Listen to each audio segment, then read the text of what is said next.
ఇక్కడ మనం చూస్తున్నాం కదా, రైతు తనకున్నటువంటి ఎకరం పొలంలో ఎకరం నుంచి ఎకరం 25 సెంట్లు ఉంటుందంట. ఈ ఎకరం 25 సెంట్లలో డ్రాగన్ నెట్ సాగు చేస్తున్నారు. డ్రాగన్ సాగు చాలా లాభదాయకం.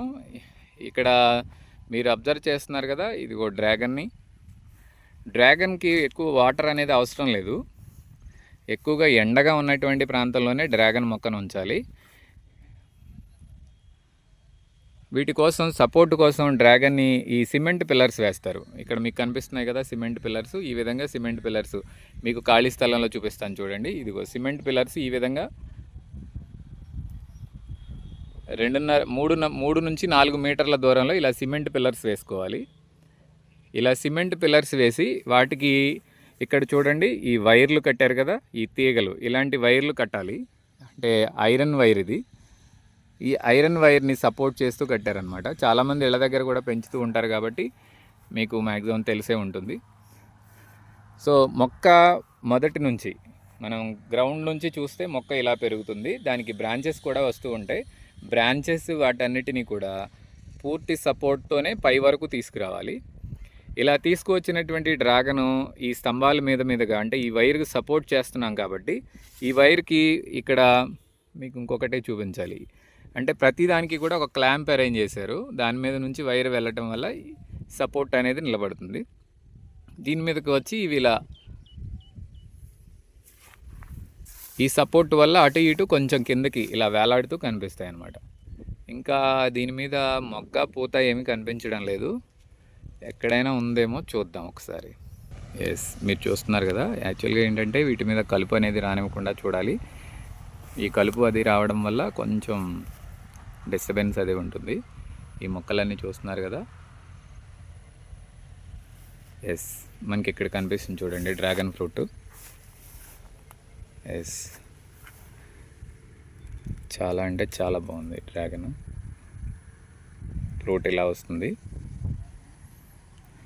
దీని మీద ఏదేదో పాదు పెరుగుతుంది. ఇదంతా మంచిది కాదు. ఈ ఫ్రూట్ ఉన్న దగ్గర ఇది కనిపిస్తుంది డ్రాగన్. ఇది ఈ డ్రాగన్ ఫ్రూట్ని మీరు చూస్తున్నారు కదా.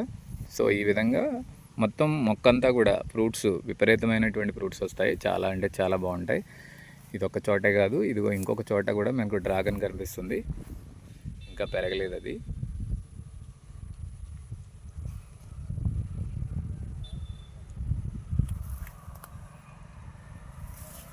కనిపిస్తుంది కదా డ్రాగన్. సో సాగు చేసేటప్పుడు కొన్ని మెళకువలు అయితే పాటించాలి. ఖచ్చితంగా వీటికి సంబంధించిన ఎరువులు అవి కూడా వేస్తే ఇంకా బాగా కాపు అనేది వస్తుంది. ఈ మొక్కలన్నిటినీ మెయింటైన్ చేయడం అంత కష్టమైన పనేమి కాదు. కాకపోతే కొంచెం జాగ్రత్తలు అయితే ఎక్కువగా తీసుకోవాలి. ఈ తీగ కట్టడం ఇలాంటివన్నీ కూడా చాలా జాగ్రత్తలు తీసుకోవాల్సి ఉంటుంది. రైతు పండించే అంటే ఈ ఎకరన్నరలో కూడా అతనికి ఆల్మోస్ట్ మంచి ఇన్కమ్ అయితే వస్తుంది. ఎందుకంటే ఆల్రెడీ ఒకసారి ఫ్రూట్స్ కట్ చేశారు వీళ్ళు. కట్ చేసిన విధంగా ఇక్కడ తెలుస్తుంది చూడండి. ఇది మార్క్స్ ఉన్నటువంటి ప్లేసులన్నీ కూడా ఫ్రూట్ కటింగ్ చేసినటువంటివే. ఆల్రెడీ ఫ్రూట్స్ కట్ చేశారు వీళ్ళు. ఒకసారి క్రాప్ అయింది, అందుకనే తోటంతా కూడా కొంచెం ఫ్రూట్స్ అవి లేకుండా కనిపిస్తుంది అనమాట. సో డ్రాగన్ వ్యవసాయం అంటే చాలా బాగుంటుంది. మీరు ఇళ్ళ దగ్గర కూడా డ్రాగన్ని పెంచుకుంటారు కాబట్టి ఇళ్ళ దగ్గర కూడా పెంచవచ్చు. కాకపోతే ఎక్కువ ఎండ తగిలేటటువంటి ప్రాంతంలో ఈ డ్రాగన్ని ఉంచాలి. అప్పుడు మాత్రమే మనకి మంచి ఇన్కమ్ అనేది వస్తుంది. మనకి వీటి మీద కనిపిస్తున్నటువంటి పాదులు ఉన్నాయి చూసారు, ఇవేంటంటే కాకరకాయ అంటారు ఎక్కువ మంది. మా ఏరియాలో ఆరకాకరకాయ అంటారు. కాకరకాయ, ఆరకాకరకాయ, కాకరకాయ పాదులు అనమాట ఇవి. సో మేల్ ఫీమేల్ ఉంటాయి కాకరకాయలో, అందుకని అవి పాదులు వీటి మీద ఎక్కించినట్టున్నారు. సో మీరు ఇళ్ళ దగ్గర కూడా ఈ డ్రాగన్ని పెంచడానికి ప్రయత్నం చేయండి. ఈ ఫ్రూట్ హెల్త్కి కూడా చాలా మంచిది. డయాబెటిక్ ఉన్న వాళ్ళు కూడా ఈ ఫ్రూట్ తింటారు కాబట్టి సో మీరు కూడా ప్రయత్నం చేయండి. చాలా అంటే చాలా బాగుంది.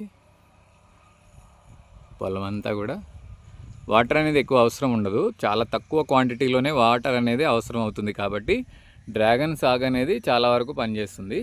ఎండ ఎక్కువ పడే ప్రాంతంలో మీరు పొలం గట్ల మీద అంటే ఎక్కువ చెట్లు అలాంటి నీడ పడనటువంటి ప్రాంతంలో మీరు కూడా ఇండివిజువల్గా ఎక్కడైనా 1-2 మొక్కలు పెంచుకోవడానికి ప్రయత్నం చేయొచ్చు.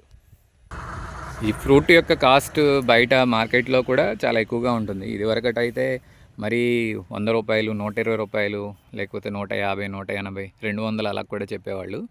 ఇప్పుడు కేజీ లెక్కన కూడా అమ్ముతున్నటువంటి పరిస్థితి. ఏదైనా అంతే అండి, అత్యధికంగా రేటు ఉన్నప్పుడు అలాగే కనిపిస్తూ ఉంటుంది.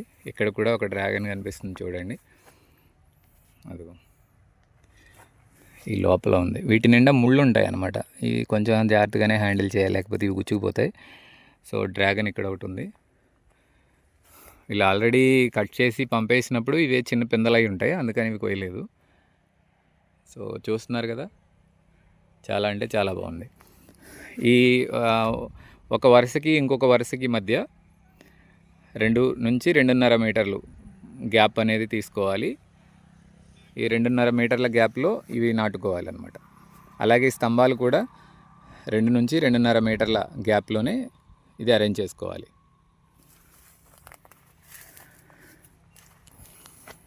ఇక్కడ ఏదో వెరైటీగా కనిపిస్తుంది. ఇక్కడ కూడా డ్రాగన్స్ కనిపిస్తున్నాయి. అదిగోండి డ్రాగన్ అక్కడ ఒకటి కనిపిస్తుంది కదా. ఇవి కట్ చేసేసారండి. కట్ చేయడం వల్ల మనకి ఎక్కువ కనిపించట్లేదు. మంచి సీజన్లో అంటే ఈ ఫస్ట్ క్రాప్ రెడీ అయినప్పుడే మనం రావాల్సింది. వచ్చుంటే ఇంకా చాలా బాగా కనిపించేది. ఇక్కడ ఏదో వెరైటీగా కనిపిస్తుంది కింద. ఏమిటిది? ఓయమ్మ, ఏ కోడిగుడ్లు అనుకున్నాను నేను. ఇది చూడండి, ఫంగైకి సంబంధించినటువంటిది అనమాట. ఫంగై మీకు తెలుసు కదా, శిలీంద్ర జాతులు. చూడండి, ఇది చూడడానికి కోడిగుడ్డు ఉన్నట్టుంది. గుడ్డు కాదు, ఫంగైకి స్పీషీస్ అనమాట ఇవి. ఇక్కడ కూడా కనిపిస్తుంది చూడండి. పొలాల్లో చాలా చాలా కనిపిస్తాయి, మనం చూడాలి కానీ వెతకాలి కానీ. ఓకే, మరిన్ని అప్డేట్స్ కోసం నా ఛానల్ని వాచ్ చేయండి, సబ్స్క్రైబ్ చేయండి, లైక్ చేయండి, షేర్ చేయండి. Thank you so much. మీరు కూడా ఇలాంటి క్రాప్ని మీరు సాగు చేస్తూ ఉన్నట్లయితే కింద కామెంట్స్ చేయండి. వీటికి ఇన్స్ట్రక్షన్స్ ఏమి చెప్పాలో అవి కూడా చెప్పండి. ఖచ్చితంగా నేను నా ఛానల్లో అప్డేట్ చేస్తాను. ఇక్కడ వాటికి వేసే ఎరువులు కూడా కనిపిస్తున్నాయి. సో చాలా బాగుంది. ఓకే, మరిన్ని అప్డేట్స్ మీకు ఎప్పటికప్పుడు అందిస్తూ ఉంటాను. నన్ను సపోర్ట్ చేయండి. ఏదైనా మిస్టేక్స్ ఉంటే నాకు కామెంట్ రూపంలో తెలియచేయండి. డెఫినెట్గా కరెక్షన్ చేసుకుంటా. Thank you.